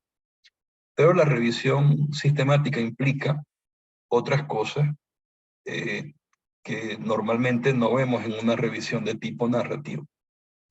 Entonces, por ejemplo, elementos como que haya una revisión sistemática idéntica o muy parecida a lo que queremos hacer de hace muy poco tiempo, 1 año, 8 meses, 9 meses, prácticamente me cierra un poco lo que yo quiero hacer. En segundo lugar, por ejemplo, ¿puedo hacer una pregunta de investigación apropiada con lo que yo quiero investigar? Es decir, hay que hacer un maridaje entre lo que yo quiero y los elementos técnicos. Si eso se logra, perfecto. ¿Es mi tema muy amplio o es tan amplio que no puedo hacer una revisión sistemática? Eso quiere decir que yo lo tengo que restringir, tengo que hacer un sharpening, tengo que hacer que el ámbito sea un poco más estrecho. Porque si el ámbito es muy amplio, voy a conseguir 400.000 publicaciones. Y entonces eso humanamente no se puede analizar. Entonces hay que ir como que entrenando el ojo hacia donde uno puede llevar la revisión sistemática, evidentemente del tema que a uno le interesa. Y entonces todos esos aspectos los vamos a ir revisando. Por eso es que les digo que intenten buscar más el tema, el subtema y el tópico ya lo más específico posible. Y que allí pues poco a poco se vayan poniendo de acuerdo. Y estas discusiones se van a dar al interior de los grupos. Estas discusiones quizás es la parte, digamos, más larga de la primera fase de lo que es redactar una revisión sistemática, y por eso es que les dije que a lo mejor no nos vamos a llevar 3 meses, a lo mejor nos vamos a llevar un poquito más. Y el tiempo que se invierta en esto de ponerse de acuerdo en el grupo y de hacer una revisión primaria rápida en las bases de datos más grandes. Incluso yo lo hago mucho con Google Scholar, yo lo hago con Google Académico porque tiene de todo y me orienta mucho a qué es lo que ya está hecho como revisión sistemática y qué es lo que no está hecho. Porque quizás es uno de los elementos que a mí me desanima al momento de hacer la revisión. Que yo consiga una revisión sistemática de lo que yo quiera hacer y que sea de enero del 2023 o que sea de octubre del 2022. Ya eso ya te mata todo, porque está recién hecha. Entonces, a menos que haya salido una cantidad muy importante de papers o que la revisión sistemática que acabo de descubrir está muy mal hecha, sería un impedimento para hacer la revisión sistemática. Entonces, allí son cositas, son detalles que vamos a ir viendo y que yo les voy a grabar varios videos míos y se los voy a montar en el aula para que puedan ir adelantando ese aspecto teórico. Porque si nada más circunscribimos los viernes a los aspectos teóricos, entonces probablemente no nos dé tiempo. Entonces sí voy a ir montando algunos videos para que los puedan ir viendo y también pues montaría unos podcasts para que de pronto los puedan escuchar en el teléfono o los puedan escuchar cuando van en el carro y entonces en vez de oír a Juan Luis Guerra, oyen entonces la clase mía y van escuchando pues lo que les tengo que decir para ir organizando esos pequeños puntos. No sé si por ahí hay alguien más que tenga dudas en relación con esto. No, interesante lo que usted dice, profe, de ir cercando el tema, ¿no? Sí, señor. Porque si no sería interminable, no lo realizaríamos, no lo llevaríamos a la realidad por muy bueno que sea el tema. O sea, si es muy amplio lo que queremos revisar, pues no terminaríamos en el tiempo que nos proponemos, 3, 4 meses. Entonces, sí, en Venezuela son como esos criterios de inclusión, ¿no? Y exclusión que uno... Los hay y van a aprender cómo, en qué punto colocamos los criterios de inclusión y en qué punto colocamos los filtros. Porque tenemos que restringir, o sea, no podemos hacer una pregunta tan amplia que no la podamos responder. Y no la podemos hacer tan estrecha que no consigamos papers. A veces hay preguntas de investigación tan específicas que no nos sale nada en la búsqueda. Y a veces son tan amplias que nos sale muchísimo material. Y entonces prácticamente nos volvemos locos intentando filtrar. Entonces hay que direccionar muy bien. O sea, la revisión sistemática requiere mucha preparación y requiere también ser muy piloso, como dicen aquí en Colombia. O sea, muy avispado para poder hacer bien la revisión sistemática. Y todo eso se aprende, o sea, eso no es complicado tampoco, ni es una cuestión para gente que trabaja en física de cohetes, ¿no? Sino que hay que irle cogiendo el golpe de manera de irlo haciendo bien. Entonces, generalmente la primera revisión sistemática sale un poquito fea, pero ya la segunda va saliendo mejor, la tercera todavía mejor, la cuarta ya sale perfecta y ya con la quinta no los detiene nadie haciendo revisiones sistemáticas. Empiezan ustedes a dar las clases, le enseñan a los estudiantes aprenden y empiezan a montar un buen sistema de revisiones sistemáticas. Una unidad de revisiones sistemáticas y metaanálisis, pues si también nos metemos con metaanálisis, ¿no? Entonces, el punto básico de todo esto es que las revisiones sistemáticas son sistemáticas, tienen pasos, y esos pasos se deben seguir, a diferencia de la revisión narrativa, que no tiene pasos. Uno se pone a investigar, se pone a leer, uno escoge los papers que a uno más les gusta, se los lee, hace uno la síntesis, algo bien bonito, y se lo vende al editor, y generalmente el editor lo compra. Pero a veces pasa de vez en vez, como le pasó a Lice, que no te la compran, sino que el editor quiere quiere una revisión sistemática y no quiere la narrativa por contraposición, ¿no? No la quiere. Y te lo dice de frente. Te dice, a ver, ¿y cómo fueron sus criterios de búsqueda? Entonces uno dice, no, pues que yo no hice ningún criterio de búsqueda. O sea, si es una revisión narrativa, yo no tengo por qué tener ni ecuaciones, ni criterios específicos, ni palabras claves, ni filtros, ni nada de eso, pues que es una revisión narrativa. ¿Qué te está diciendo el editor? ¿Qué te está diciendo? Te está diciendo que cambies Quiere la revisión sistematizada, claro. Claro, que cambies tu revisión narrativa a sistemática, y eso quiere decir volver a hacer todo el trabajo. O si uno comete el error por inexperiencia de poner bonita la revisión narrativa, ay, la voy a poner bonita, voy a poner un organigrama como el de Prisma. Ay, ¿para qué vas a hacer eso? Cuando uno pone el organigrama, te dice, pero usted puso un organigrama según Prisma, pero yo no veo ahí los criterios de búsqueda, ni las ecuaciones, ni nada. Ponga las ecuaciones, ponga los criterios de búsqueda, haga la metodología completa de búsqueda y después hablamos. ¿Por qué? Porque como dicen en Colombia, está dando papaya. Usted está colocando allí algo allí que el editor le va a decir, haga una revisión sistemática. Ay, pero es que yo no quería una revisión. No, es que la mía es narrativa. ¿Y para qué pone el organigrama de Prisma, que es de una revisión sistemática?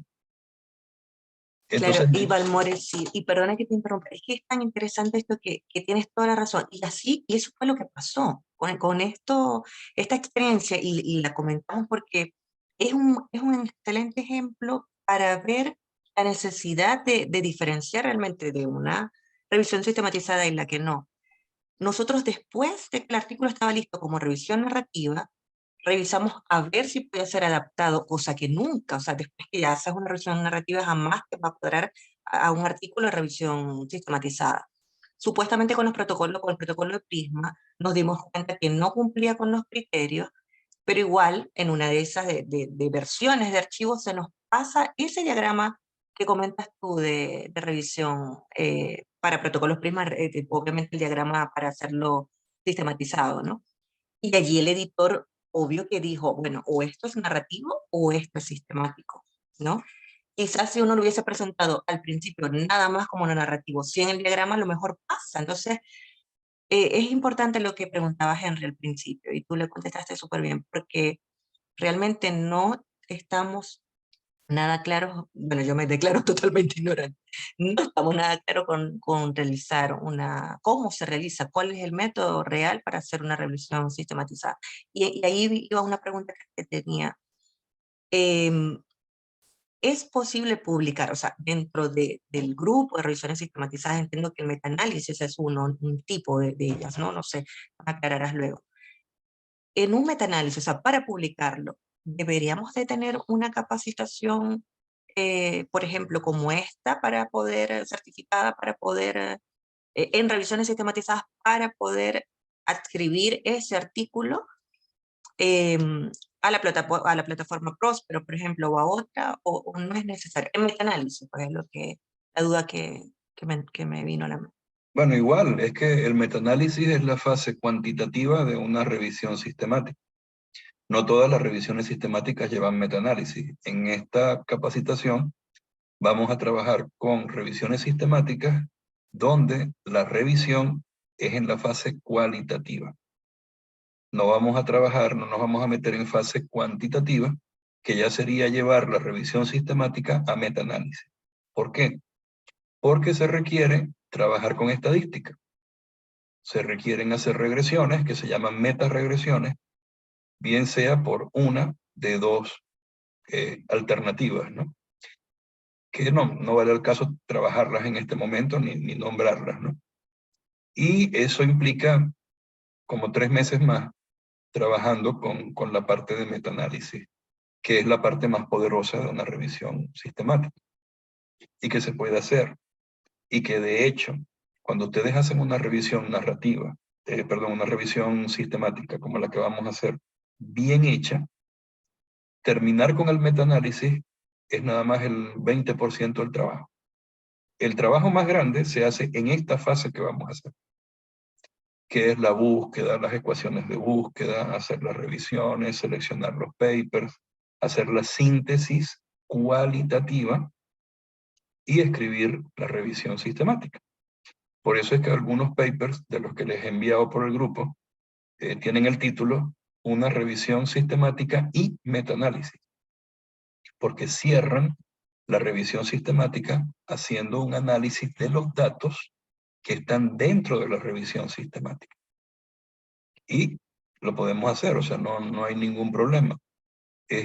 Lo que pasa es que requiere un entrenamiento extra en la parte de, evidentemente, la estadística, la forma en cómo se escribe esa fase final del metaanálisis y, evidentemente, pues, una serie de pasos extra que implican la realización del metaanálisis, pero se puede hacer. Sin embargo, nada más haciendo la fase cualitativa de la revisión sistemática se puede publicar, y se puede publicar espectacularmente bien.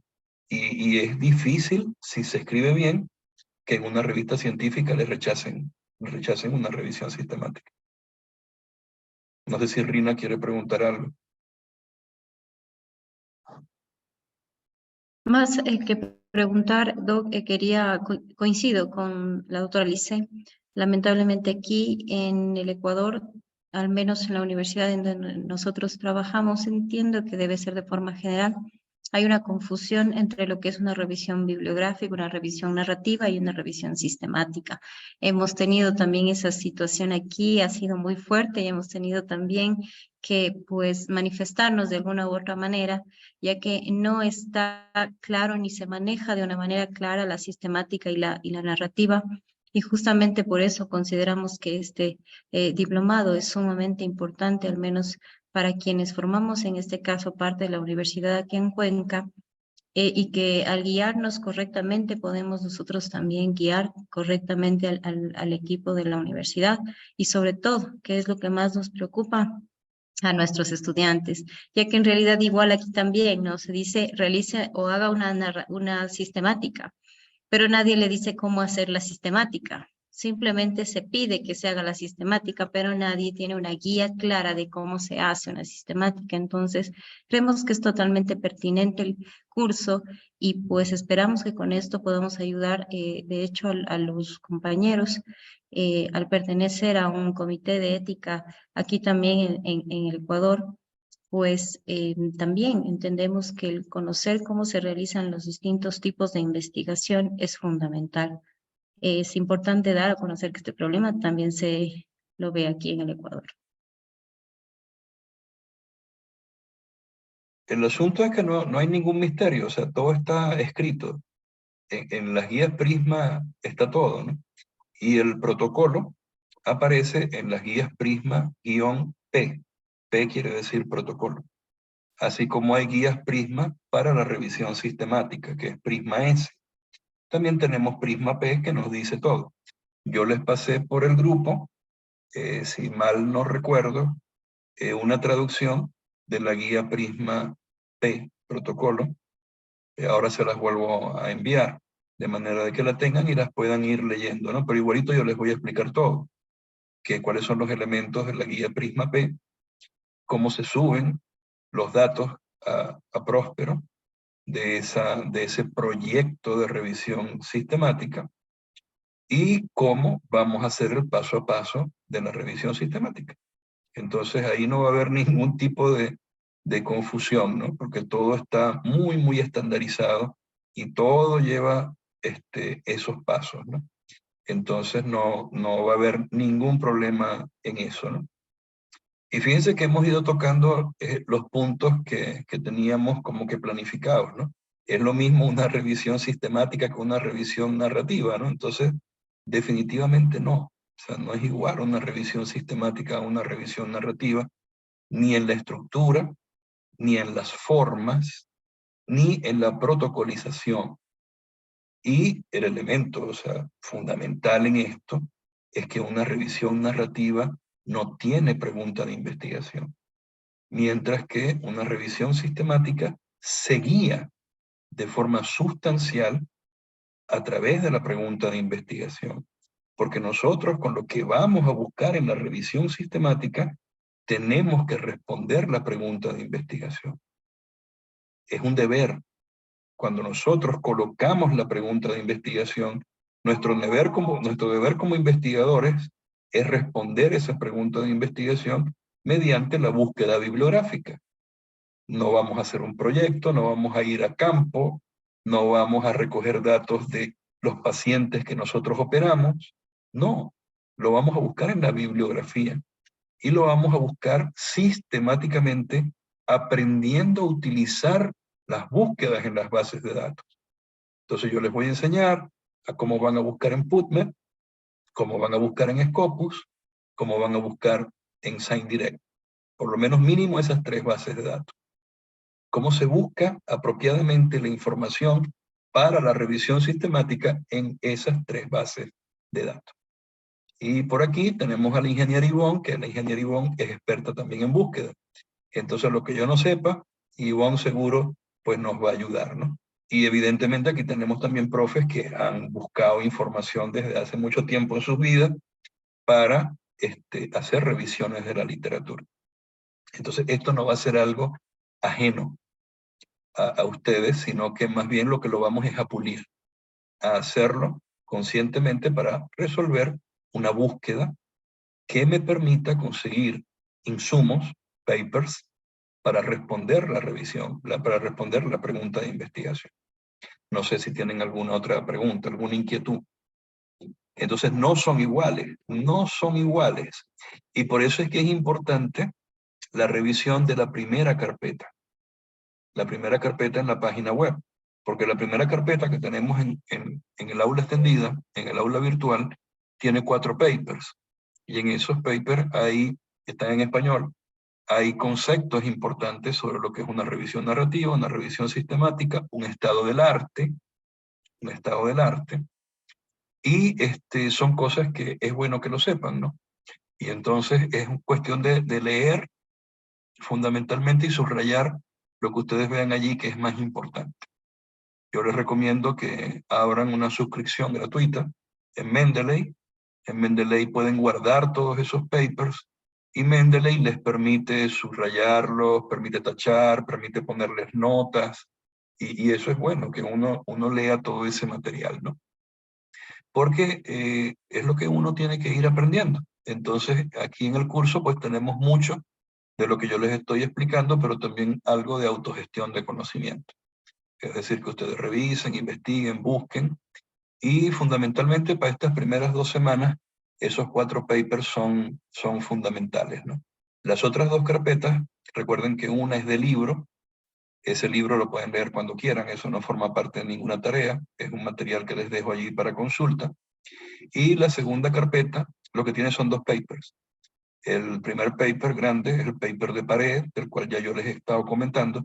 Pared es la persona que más sabe de tipologías de artículos científicos, y yo les hago un resumen de lo que Pared dijo en el segundo paper que está en esa carpeta, ¿no? Que es como un cuadrito donde están todas las tipologías de revisiones, todas las tipologías de revisiones con su concepto. Entonces, pues es algo que es bueno leer, ¿no? No sé si tienen alguna otra pregunta. Víctor, Lisette, Liliana, Irina, Virginia, Lilian, Mayra, Margaret, Yeneida.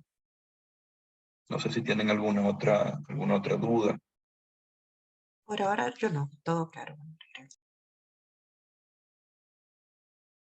Okay. En el documento que nos comparte, donde hablan acerca de lo que es una revisión sistemática o revisión narrativa, pues nos dan esos elementos que permiten ver cuáles son las diferencias entre una y otra, o sea, la rigurosidad de una, mientras que la otra, hablando de la revisión sistemática, mientras que la otra pues es como más subjetiva, ¿no? A la hora de desarrollarla, porque pues, no tiene como un método específico, ¿verdad? En cambio, lo que busca una revisión sistemática es entregar datos, es evaluar, es analizar, ¿sí? Entonces, es comunicar precisamente. Entonces, bueno, es importante, pues, ese documento que nos entregas ahí en una de las carpetas. También estuve revisando el de lo que es un estado del arte. Y me parece también interesante porque yo estoy haciendo un ejercicio con mis estudiantes de semillero e investigación, de revisión sistemática. Bueno, ellos están haciendo una monografía y una revisión sistemática, y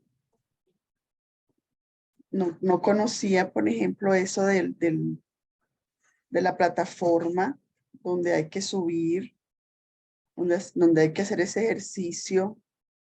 No lo conocía, entonces también poder, o sea, eso que estoy aprendiendo yo aquí, también trasladárselo a mis estudiantes, me parece interesante. Sí, es una cuestión, profe, de buenas prácticas. A ver, no es obligatorio hacer una revisión sistemática y el proyecto subirlo a Próspero, pero es una buena práctica. No todo el mundo sube a Próspero sus proyectos. De hecho, no todo el mundo hace el proyecto de revisión sistemática, pero es el deber ser. Es el elemento que al final yo voy haciendo un checklist, como decía Lisette, donde yo voy descubriendo que lo que yo estoy haciendo es sistemático, y es lo que al final sustancia el concepto de revisión sistemática. Si yo soy sistemático en mi proceder al momento de hacer la revisión, y esos elementos de sistematización están acordes con el protocolo Prisma-P y el protocolo Prisma-S, quiere decir que yo he cumplido esos dos protocolos, y por lo tanto es una buena práctica, y por lo tanto hice una revisión sistemática. En otras palabras, ¿no? Es el elemento metodológico que está detrás de hacer la revisión sistemática.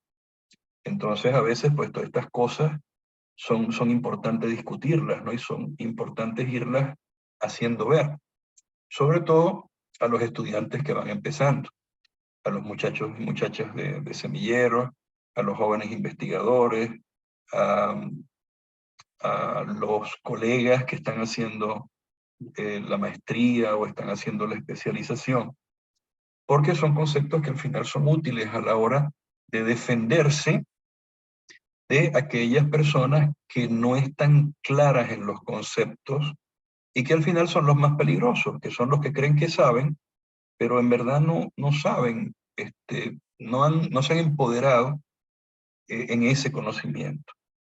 Y entonces ahí es donde vemos revisiones que no son ni narrativas y que tampoco son sistemáticas, sino que están en el medio, porque tienen una parte, por ejemplo, los organigramas, o tienen las ecuaciones de búsqueda, pero no hicieron el resto, no hicieron el resto del trabajo. Entonces no son revisiones sistemáticas. Entonces es muy complicado en el papel, o sea, colocar en materiales y métodos que esto es una revisión sistemática, pero no hay proyecto, el proyecto no está registrado en Próspero, no se siguió el proyecto, porque evidentemente si no hay proyecto, yo no sigo los lineamientos del proyecto, y al no seguir los lineamientos del proyecto, no tengo una hoja de ruta para hacer la revisión sistemática, y por lo tanto no cumplo con los pasos de la revisión sistemática. Entonces lo que yo estoy colocando allí en el papel no es verdad. Por supuesto, el editor de pronto no tiene la manera de comprobar eso, desde un punto de vista, digamos, que físico, ¿no? No lo puede pedir. Pero cuando uno declara que hizo la revisión sistemática y uno pone el DOI que te lleva a Próspero, donde está tu proyecto registrado, y después haces todos los pasos que en verdad pues la revisión sistemática requiere, entonces al final tiene uno unos elementos de comprobación de que se hizo de forma rigurosa la revisión. Y es muy difícil que el editor y los revisores te nieguen la publicación de una revisión sistemática bajo esos elementos probatorios. Entonces, ese es el punto básico que yo quisiera pues que quede en esta charla de hoy, que yo creo que pues ha sido muy productiva en el sentido de que ya tenemos los grupos, ya sabemos por dónde nos vamos a meter, y ya sabemos que tenemos que definir un gran campo, un subcampo, y ya una temática específica, y que eso va a salir de la discusión entre los grupos. Y que yo pues me voy a comprometer a que en el transcurso de la semana, pues la gente en esos grupos se conozca. Evidentemente en unos grupos eso no es un problema. En el grupo de Valledupar eso no es un problema. En el grupo de oftalmología tampoco eso es un problema. En el grupo creo que de acá de Barranquilla tampoco es tan problemático. Y pues tal vez quienes van a tener que interactuar un poquito más pues son los compañeros de Chile y Ecuador, que no creo que vaya a ser ningún problema porque tienen un interés común. Entonces, pues vamos a trabajar en eso la semana que viene. Y aquí les dejo lo que vamos a hacer para la semana entrante, ¿no? Todo lo que es este fin de semana y la semana que viene, que es entender el ecosistema de las publicaciones científicas. Esto es una presentación de aproximadamente unas 30 diapositivas y que para adelantar un poco, yo creo que mañana la voy a grabar y entonces se las voy a colocar en el aula extendida. De manera que ustedes vean la presentación en el transcurso de la semana, tomen nota, preguntas, dudas, y entonces las discutimos en la primera media hora de la clase de la semana que viene, junto con lo que vamos a ver en la otra hora y media, ya así con una clase en vivo, ¿no? De manera pues de que vayamos como que haciendo un check de los aspectos teóricos básicos que tenemos que ir como que aprendiendo, tenemos que ir resolviendo, y así le damos tiempo a todos los colegas que se inscribieron entre ayer, antier y hoy, para que también puedan ver en las carpetas los 4 papers y los puedan ir leyendo, ¿no? Y entonces pues así sacar el máximo provecho a las discusiones, a las conversaciones y a las clases. Son, si no me equivoco, no sé qué hora es, por aquí no la veo. Pero 8:59 de la noche. Bueno, aquí en Colombia, ¿no? Sí, ya prácticamente las 10 en Venezuela y en Chile, ¿no? Entonces, pues la idea es esa. Qué chévere que nos podamos encontrar con personas de otros países, además de otras disciplinas. Interesante. No, y lo bueno de intentar hacer red de investigación, ¿no? Hacer redes de investigación porque de seguro en la interacción entre gente de Venezuela, Colombia, Ecuador, Chile, pueden haber ahí algunos elementos importantes de potencialización, ¿no? Y a pesar, ¿no?, de que la gente de Valledupar tiene sus 2 grupos, no quiere decir que no podamos interactuar con los otros grupos y hacer cosas interesantes, ¿no? Sobre todo, pues, en la parte de psicología, con la gente de endocrinología, con la gente de obesidad, también con la gente que está en Colombia, pero en otros sitios, ¿no? En Barranquilla, que también hemos trabajado con psicología. Yo he trabajado mucho con psicología. Estuve 5 años en el programa de psicología de Unisimón en Cúcuta. Allí trabajé en epistemología y con metodología de la investigación con los muchachos que estaban haciendo la maestría. Entonces, pues yo creo que de aquí pueden salir muchas cosas buenas en la medida pues que nos vayamos conociendo y vayamos discutiendo. Esto, muchachos y muchachas, no es para hacerlo de un día para otro, ni para hacerlo corriendo. Más bien el objetivo, en verdad, es que aprendamos. Que lo que vamos a hacer, pues lo hagamos bien, lo resolvamos bien y nos queden buenos productos. Entonces, yo sí, pues en eso soy muy, digamos que estricto, si podemos decir una palabra, ¿no? De que en verdad, pues todos salgamos bien, en verdad, pues nos sintamos bien con lo que estamos aprendiendo. Entonces esperen la grabación de la clase. Esta más o menos dentro de 1 hora, que Zoom haga la renderización. Y para mañana, la que les acabo de mostrar. Mañana entonces empezamos a ver el ecosistema de investigación científica con sus cosas buenas y sus cosas malas. Y dentro de ese ecosistema están las revisiones narrativas y las revisiones sistemáticas, que entonces en esa clase yo las voy a definir y vamos a hablar de algunas características. Entonces esperen esa clase en el transcurso del día de mañana, así que estén pendientes del aula extendida. Si alguien tiene en este momento problemas para entrar en el aula, por favor escríbanme al privado para intentar entonces resolver el problema para que ya mañana entonces puedan ver, bien sea esta clase, la puedan volver a ver y puedan ver la clase de mañana que les voy a grabar. Entonces, bueno, espero que de verdad pues pasen un feliz fin de semana. Y por favor, cualquier duda, inmediatamente escríbanme al privado o mándenme una nota de voz para resolver, ¿sí? Que tengan pues un feliz fin de semana. Buenas noches. Pasen muy buenas noches. Gracias, profesor. Buenas noches. Igual para todos. Hasta luego. Buenas Gracias, gracias a ustedes por la asistencia. Muchas gracias. Una buena noche. Chao, Marisa.